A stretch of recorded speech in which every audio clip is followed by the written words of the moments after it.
2004, o presidente João Goulart tentou evitar que os militares assumissem o poder. Que derrotou o ódio. Viva o Brasil e viva o povo brasileiro. Bom, galera, sejam muito bem-vindos ao novo canal História para Gente Grande.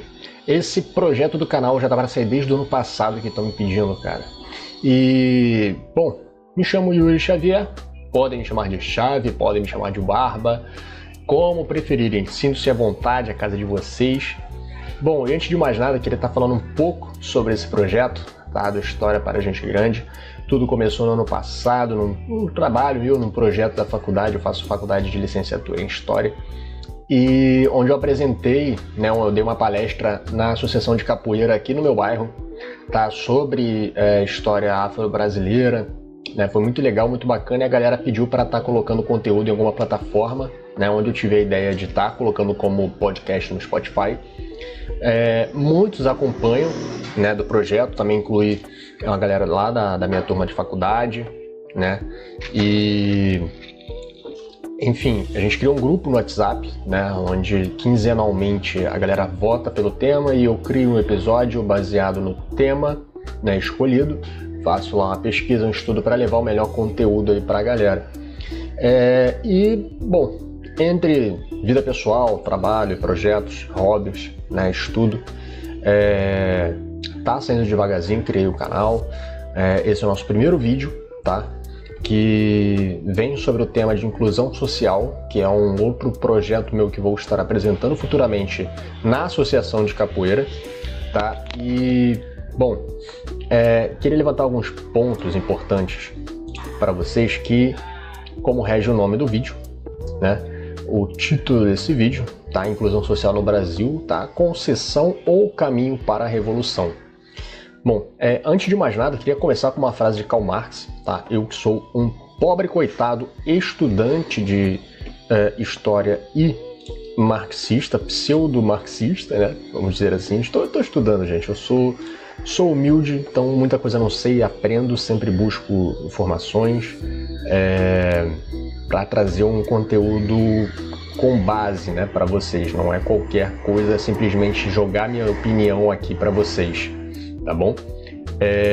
Perante isso, tá, a seguinte frase de Karl Marx que diz o seguinte, tá? A emancipação da classe trabalhadora será obra dos próprios trabalhadores, ok? Então, essa frase ela diz muito o seguinte: a emancipação da classe trabalhadora, da exploração no trabalho, ela só poderá acontecer mediante a conscientização dos trabalhadores. Ou seja, tá, se você tiver consciência de quem você é na sociedade, tá?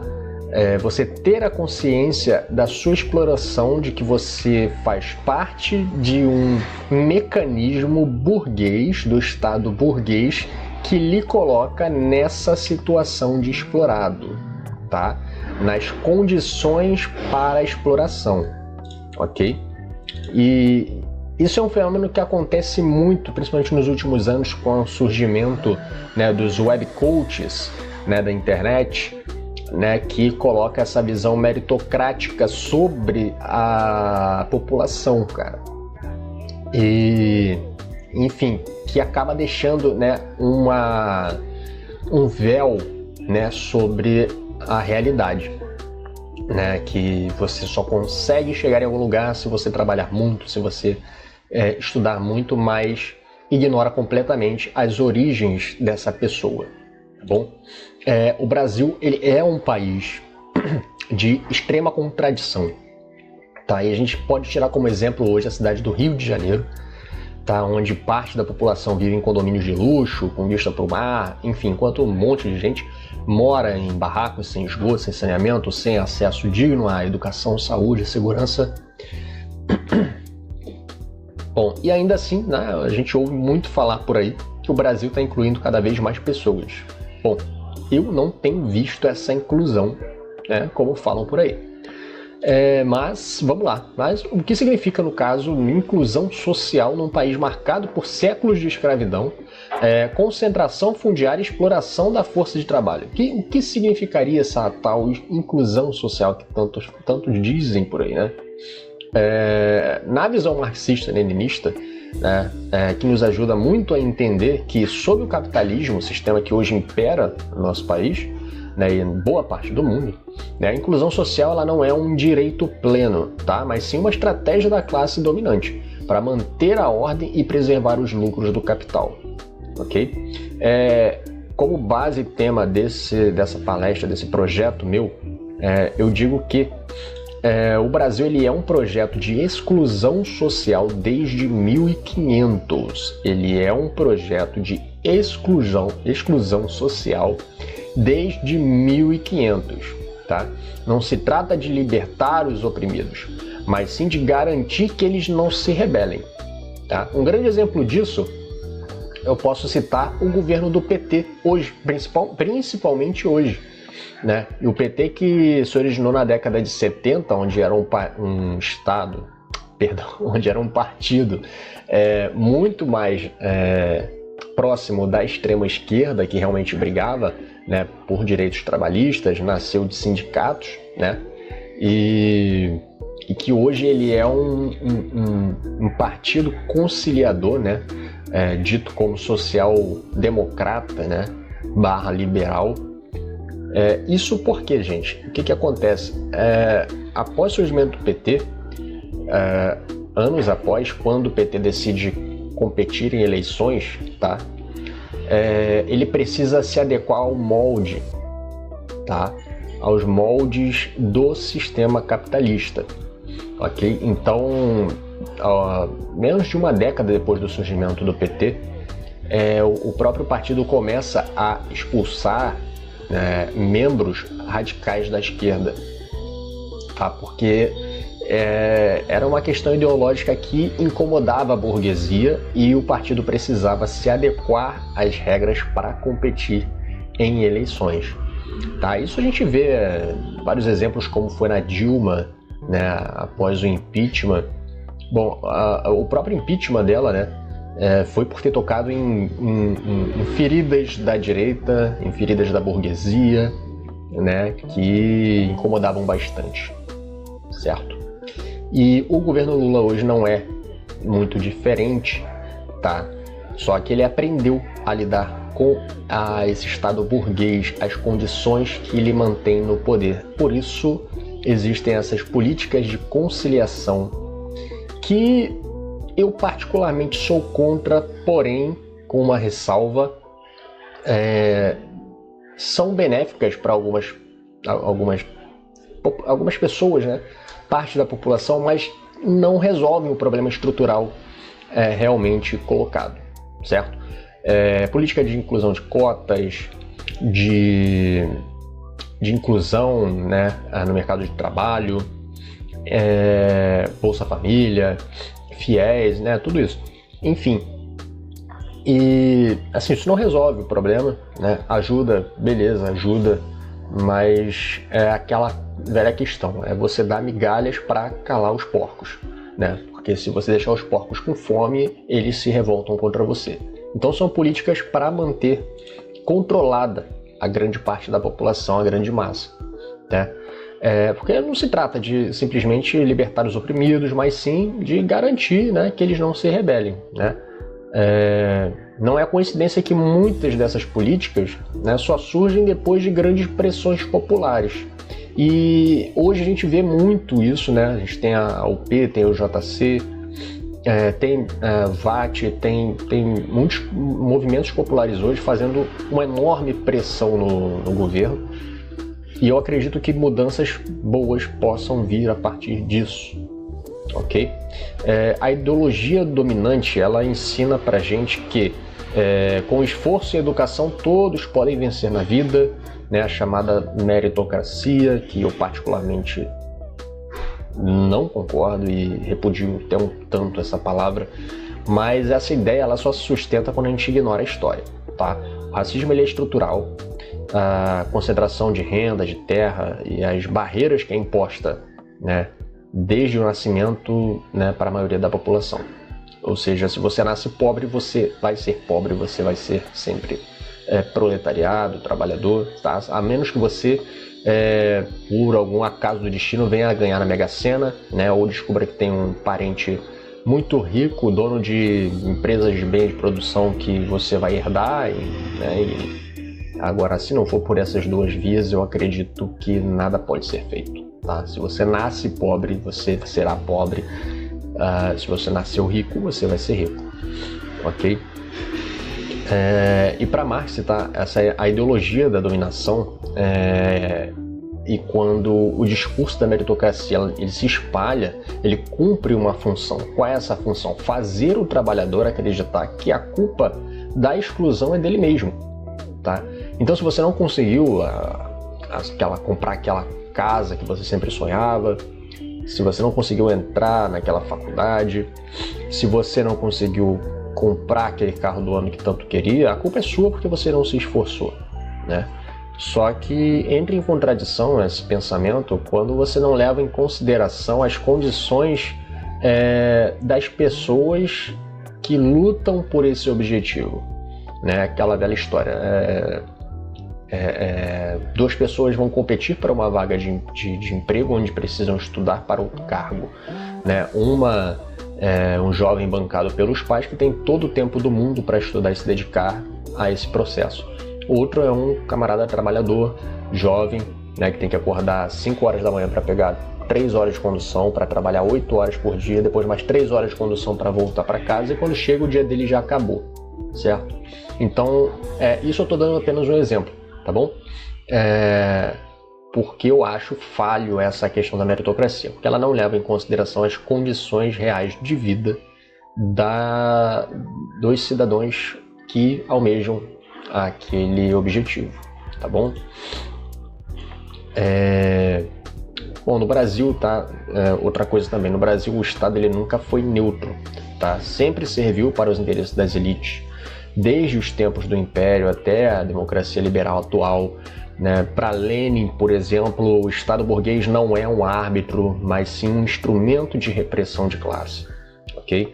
Quando ele inclui alguns, né, para pacificar muitos, certo? Quando ele inclui alguns, é para pacificar muitos. A classe dominante, ela precisa de uma massa desempregada, precarizada e desorganizada, tá? E qualquer política pública que ofereça algum acesso precisa manter essa lógica intacta, tá? Por isso que eu digo que o Senado, a política hoje, ela é o balcão da burguesia.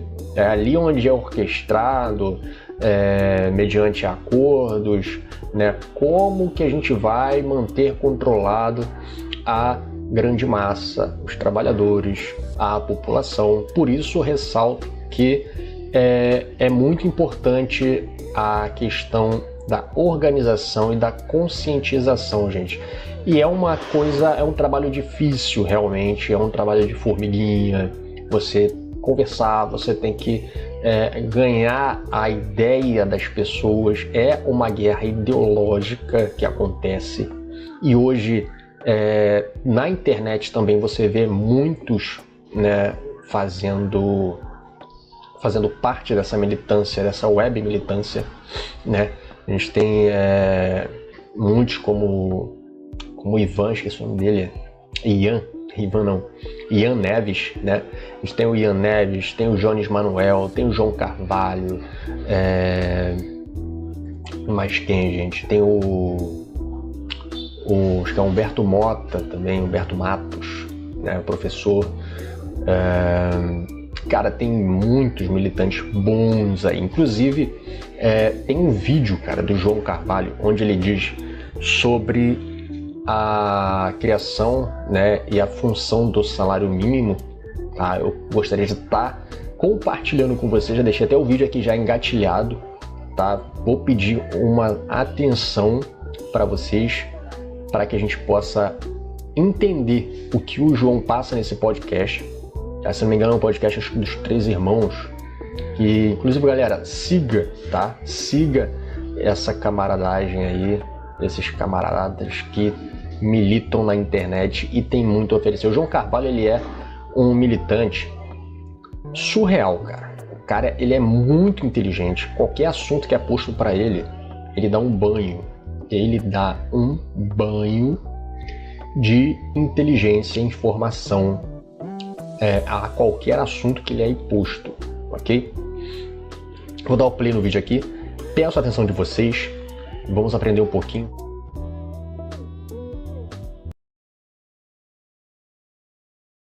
Né? Hoje em dia, a gente foi além disso. É só você pensar, o que é o salário mínimo? O salário mínimo é o mínimo para a pessoa se reproduzir e viver durante um tempo até ela conseguir fazer um outro trabalhadorzinho para que ele se reproduza e viva durante um tempo e faça um outro trabalhadorzinho. Neste grande cálculo, você acha que está incluído teatro, música, saída com a família, ir num parque, viajar? Não está. Salário mínimo, quando ele é pensado a primeira vez, ele é pensado para subsistência do trabalhador. Subexistência. Não é pela existência do trabalhador. Não é da vida do trabalhador.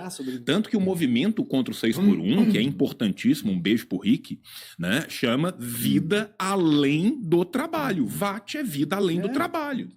Por quê? Porque o cara não tem vida além do trabalho.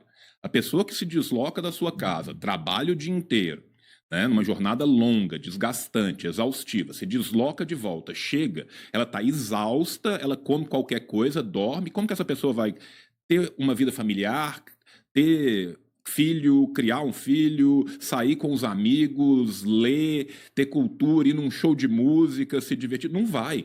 Ela trabalha 6 dias por semana, no último dia que ela tem, ela está tão exausta que ela normalmente não consegue fazer nada. E repete, e repete, e repete, e repete, e repete, até que ela morre. Entende? Então, assim, na contramão. Que é o seguinte, a questão da condição de cada indivíduo, né?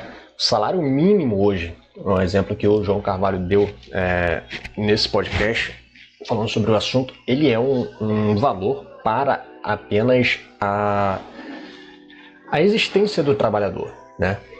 Para que você possa sobreviver, né? E mediante as condições que hoje é imposta, né, aos trabalhadores, você não tem uma vida após o trabalho, você não tem tempo de estudar, de se dedicar a outros projetos, né? Então, assim, são pouquíssimas pessoas hoje que têm este tempo livre, tá, para estar se dedicando a fazer um concurso, para estudar, enfim, enquanto a maioria não tem essas condições, né? Isso é a contradição da meritocracia, né? O que eu digo como contradição da meritocracia, tá? Então a pergunta é, que tipo de inclusão estamos falando, tá? A inclusão verdadeira, aquela que emancipa, que transforma, tá? Essa não cabe no capitalismo, tá? Ela exige uma ruptura ao sistema atual, tá? Para que a gente consiga de fato ter uma inclusão verdadeira, tá? Ela exige organização popular, controle dos meios de produção e construção de uma nova sociedade baseada na igualdade, tá ok? Se a inclusão institucional ela é limitada, tá? Onde nasce a verdadeira transformação? Bom, a resposta está nos próprios movimentos populares. Como o João falou, o VAT é um excelente movimento que traz pautas muito importantes hoje, tá? Principalmente sobre melhores condições para os trabalhadores. Organizado, ele é movimentos populares organizados pela base, tá? Fora de instituições controladas pela burguesia, ok? E um exemplo a gente tem aí também o movimento dos trabalhadores rurais sem terra, o MST, por exemplo, que vai muito além da luta por terra. Ele organiza cooperativas, alfabetiza, produz comida, forma politicamente, né, pessoas também. O mesmo vale para o MTST, né, que luta por moradia, mas também denuncia a especulação imobiliária e promove consciência de classe nas periferias, que é muito importante, né? Esses movimentos eles não pedem favores ao Estado, não devem nada ao Estado, são movimentos populares criados na periferia em prol da população, tá? Eles exercem o poder popular, criam suas próprias formas de organização, educação e economia, tá? E se exatamente por isso que eles são criminalizados, né? Porque representam uma ameaça real à ordem do capital, certo?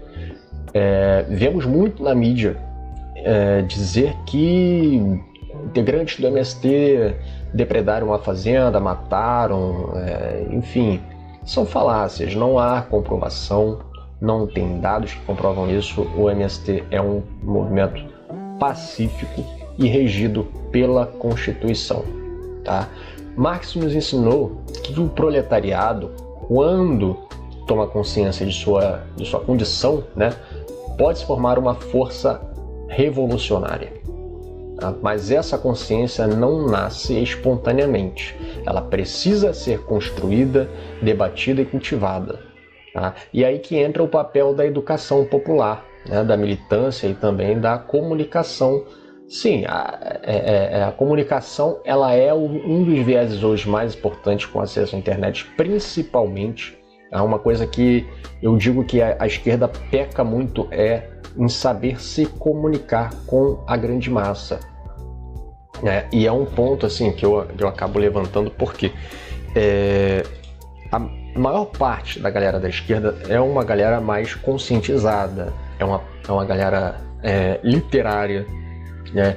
E embora estejam emergidos na sociedade, nas periferias, acabam se fechando numa bolha entre si, onde só dialogam entre si, mas não expõem, não colocam isso para fora no convívio social, onde você tem que falar a língua do povo, né? E por conta disso acaba pecando demais, né? Já a galera da direita não, eles conseguem com maestria entrar na mente das pessoas, convencer as pessoas, né, mesmo que por fake news, por falácias, mas estão ali explorando a raiva que aquela pessoa tem, o ódio que aquela pessoa tem do Estado, sendo que aquela pessoa não sabe nem quem é que está roubando ela, não sabe nem quem está explorando ela, certo? Então isso é um dos grandes motivos na qual a esquerda peca muito hoje, né? Esse canal, por exemplo, né, vídeos como esse são ferramentas de luta, podemos dizer assim, né, de conscientização. O conteúdo que trago aqui para vocês é um conteúdo de conscientização, né? Porque onde há alienação é preciso um confronto ideológico, e é isso que a gente vive hoje, né? Essa guerra ideológica. Muita gente acaba não querendo falar de política porque acha chato, mas, galera, a política ela tá no nosso dia a dia, ela faz parte. Tudo que a gente decide fazer hoje, decisões que a gente toma, tem viés políticos ou alguma influência, ou enfim, a importância de você saber o que acontece na sociedade com o seu dinheiro, seu imposto, no seu trabalho, tudo isso envolve política. Tá? A inclusão liberal, né, que existe hoje, ela nos dá migalhas, né, e pede nosso silêncio em troca. Tá? Mas a história mostra que só houve avanços reais quando a classe trabalhadora se organizou e enfrentou a estrutura de poder. Tá? Um grande exemplo disso é a antiga União Soviética, a Rússia, na grande revolução do proletariado, enfim. Fica para um outro vídeo nessa questão da União Soviética, porque eu acho que é um assunto que dá muito a falar, não só na União Soviética, a gente tem exemplos como Cuba também, outras revoluções que foram mediadas por trabalhadores e pelo proletariado, né, pela grande massa, e que só assim, com essa ruptura, a gente conseguiu mudar, né, algumas coisas muito importantes para aquela época, né? Portanto, a pergunta que fica, né, você quer inclusão dentro da prisão ou liberdade fora dela, né? Quer mais um benefício ou o fim da exploração? São duas perguntas que eu deixo aí para vocês refletirem, comentem aqui no vídeo também o que vocês pensam a respeito. É muito importante a opinião de vocês também aqui, até mesmo para estar dando uma força aqui pro canal, mas para a gente estar trocando uma ideia também, né? A verdadeira inclusão, costumo dizer que ela não se pede, tá? Se conquista na luta. Não existe isso de você pedir por inclusão, movimentos que peçam de forma institucional por inclusão, porque dentro do sistema burguês ela não virá. A verdadeira inclusão não virá por dentro do sistema burguês, ok? Essa luta ela é coletiva, ela é revolucionária e, como dizia Rosa Luxemburgo, né? Ou o socialismo ou a barbárie, né? Então, galera, se esse vídeo fez sentido para você, curta, compartilhe, se inscreva aqui no canal para ajudar a gente que está começando agora. Aqui a gente não faz nenhuma análise superficial, sempre busco conteúdos aprofundados, tanto lá no podcast e aqui também no YouTube. Vou estar trazendo conteúdos mais profundos, né, com base em estudos e dados, e a gente cava sempre, né, até a raiz do problema, para que a gente possa entender, compreender e trazer de uma forma mais simples, talvez, aqui no canal, tá bom? Deixe no comentário aí se você acha possível, né, essa inclusão social dentro do capitalismo. Deixo essa lição de casa para vocês refletirem aí também. Galera, então até o próximo vídeo. Eu agradeço muito aqui a presença de vocês, quem ouviu até o final, quem assistiu aqui até o final. Eu tô falando muito ouviu porque eu tô muito acostumado ainda lá com o podcast, mas para quem viu até o final, muito obrigado, tá? A história ela é feita de luta de classes, tá? E nós somos parte dela, ok? Obrigado, galera. Até o próximo vídeo.